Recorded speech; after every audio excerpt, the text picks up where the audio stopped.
Hi friends. कधीतरी असं वाटतं ना की रोजच्या जीवनामध्ये जे धावपळ चालली आहे यातच कुठेतरी शांत बसून विचार करत मनाला शांती भेटावी अशा ठिकाणी जाऊन बसावं, या गोंधळामधून दूर राहावं. म्हणून मी आज एक सुंदर अशा ठिकाणी आले, जे शेतामध्ये. इथे मला खूप छान वाटतं आणि इथे बसून मी एक जीवनाविषयी एक कविता लिहिली आहे, ती मी तुम्हाला वाचून दाखवते. चाललंय तसं चाललंय आयुष्याचा लढा, एकदा तरी शेतात जाऊन शांत झाडाखाली बसून विचारावं स्वतःला की जे चालले ते आयुष्यात तर ते त्यात कम्फर्टेबल आहे का तुला. शेतामध्ये बसल्यानंतर माझ्या डोक्यामध्ये चालले विचारांचा लढा.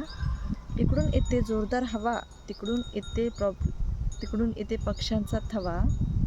अशाच प्रकारे येते माझ्या आयुष्यात प्रॉब्लेमचा मळा.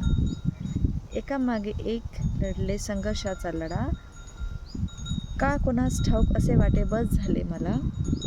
शेतामध्ये बसून पाहिले निसर्ग राजा कसा लढतो संकटाचा लढा. त्याचे पाहून शिकले मी आयुष्यात येणाऱ्या संकटाची मात करण्याचा धडा.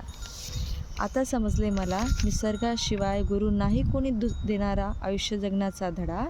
म्हणून म्हणते मी शेतात बसून आता कम्फर्टेबल आहे मला. थँक्यू.